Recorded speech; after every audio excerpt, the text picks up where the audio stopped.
Hello friends, आज अपन देखेंगे सीलिया, flagella और आपका सेंट्रियोल के बारे में।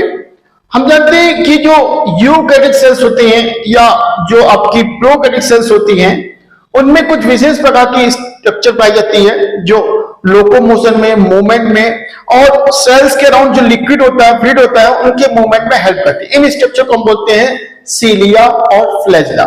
अगर सिंगल सीलिया है तो उसको बोलते हैं सीलियम और सिंगल फ्लैजिला है तो उसको बोलते हैं फ्लैजिलम। दोनों में क्या डिफरेंस होता है सीलिया और फ्लैजिला में? दोनों ही आपकी मूवमेंट में हेल्प करती है। जो सीलिया होता है उनकी नंबर जो होती है ज्यादा होती है और इनका साइज जो होता है छोटा होता है। वही फ्लैजिला की बात करें तो इनका जो साइज होता है बड़ा होता है और इनकी जो नंबर्स होती है वो कम होती है। सेकेंड चीज क्या होती है, दोनों ही प्लाज्मा मेम्ब्रेन से इमर्ज होते हैं। देख सकते हैं प्लाज्मा मेम्ब्रेन से ये आपके इमर्ज होते हुए दिखाई दे रहे हैं। जिस एरिया से इमर्ज होते हैं उस एरिया को हम बोलते हैं बेसल ग्रेन्यूल्स या काइनेटोप्लास्ट या ब्लेफेरोप्लास्ट। ये और इस बेसल ग्रेन्यूल्स की स्ट्रक्चर जो होती है कैसी होती है, ये सेंट्रियोल जैसी होती है।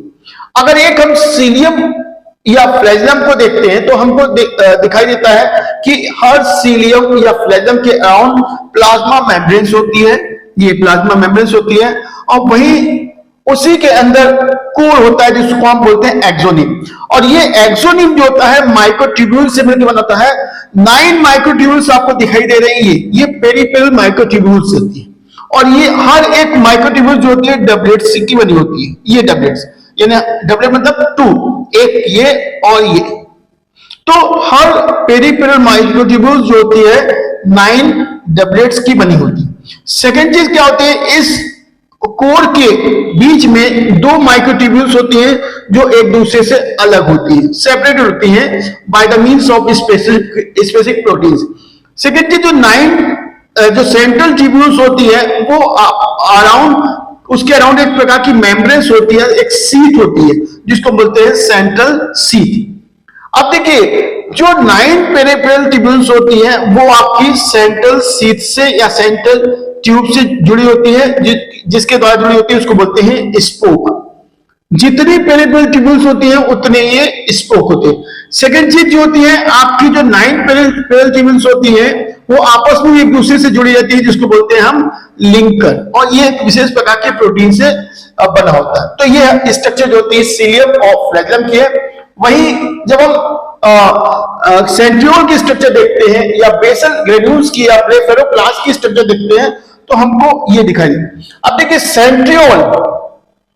सेंट्रियोल जिसको हम डिप्लोसोम्स के नाम से भी जानते हैं, ये डिप्लोसोम जो होते हैं ये आपके जितनी यूकैरियोटिक सेल्स होते हैं उनमें दिखाई देते हैं, लेकिन ये आपके हायर जिम्नोस्पर्म में, एंजियोस्पर्म में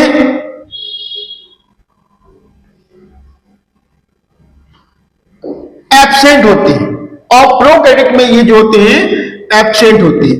तो हायर जिम्नोस्पर्म, एंजियोस्पर्म और प्रोकैरियोटिक सेल्स में जो होते हैं आपके सेंट्रियोल होते हैं ये एब्सेंट होते हैं। इन्हीं सेंट्रियोल को हम बोलते हैं डिप्लोसोम। ये सेंट्रियोल जो होते हैं ये सेल में जो न्यूक्लियस होता है, न्यूक्लियस के ऊपर 2 रॉड जैसी स्ट्रक्चर होती है जो एक दूसरे से 90 डिग्री पे होती है, परपेंडिकुलर होती है। ये इनकी नंबर जो होती है 2 होती है, जिसके इसको हम बोलते हैं डिप्लोसोम। और ये डिप्लोसोम्स के अराउंड लिक्विड होता है, एक एमोर्फस मटेरियल्स होता है, प्रोटीन जैसे स्ट्रक्चर होती है जिसको बोलते हैं सेंट्रोस्फीयर। क्या बोलते हैं इसको? सेंट्रोस्फीयर। एक ध्यान रखना है, इस सेंट्रोस्फीयर के अराउंड सेंट्रोस्फीयर के अंदर जो होते हैं आपके सेंट्रियोल होते हैं जिनकी नंबर जो होती है 2 होती है। एक को हम बोलते हैं सेंट्रियोल और दोनों को मिलाकर हम बोलते हैं डिप्लोसोम। एक सेंट्रियोल की स्ट्रक्चर कैसी होती है हम देखते हैं कि ये इसके बीच में एक हब होता है जो विशेष प्रकार के प्रोटीन से मिलकर बना होता है, स्पेसिफिक प्रोटीन्स होते हैं, और उसके अराउंड जो होती है 9 पेरिफेरल ट्यूब्यूल्स होती है। वैसे ही जैसे कि हमने देखा फ्लैजिला।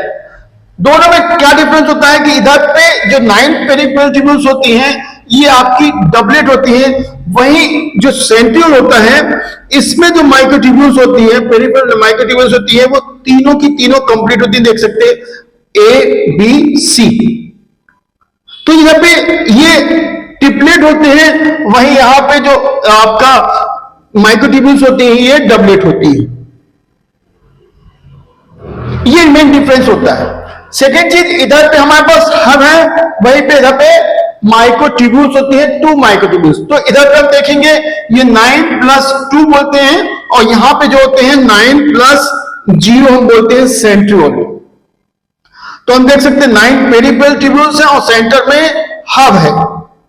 ये सेंटर हब है जिसको एक विशेष प्रकार के प्रोटीन से मिलकर बना होता है। सेकेंड चीज, जैसे कि हम जानते हैं कि जो आपकी पेरिफेरल ट्यूब्यूल्स होते हैं वो अभी आपस में एक दूसरे से कनेक्टेड होती हैं। देखिए ए और सी, ए और सी, ए और सी, ए सी, ये एसी लिंकर प्रोटीन है जो इन माइक्रोट्यूब्यूल्स को कनेक्टेड रखता है। वही हम बात करेंगे कि जो आपका पेरिफेरल ट्यूब्यूल्स होती है वो हब से भी कनेक्टेड होती हैं। वो हब से कनेक्टेड होती है प्रोटीन्स के द्वारा, जिसको हम बोलते हैं स्पोक। जैसे कि हमने देखा था फ्लैजेलम में ये 9 इनके नंबर जो होती है 9, तो ये देख सकते हैं आपके स्पोक। तो ये पूरा का पूरा सेंट्रियोल और हमने फ्लैजेलम के बारे में बताया। अगर हम इसके फंक्शन की बात करते हैं तो ये आपका देखिए जो सेंट्रियोल है ये आपका स्पिंडल फॉर्मेशन में हेल्प करता है जब सेल डिवीजन होती है, और ये जो सेंट्रियोल है ये आपके सीलिया और फ्लैजेला के मूवमेंट में हेल्प करता है।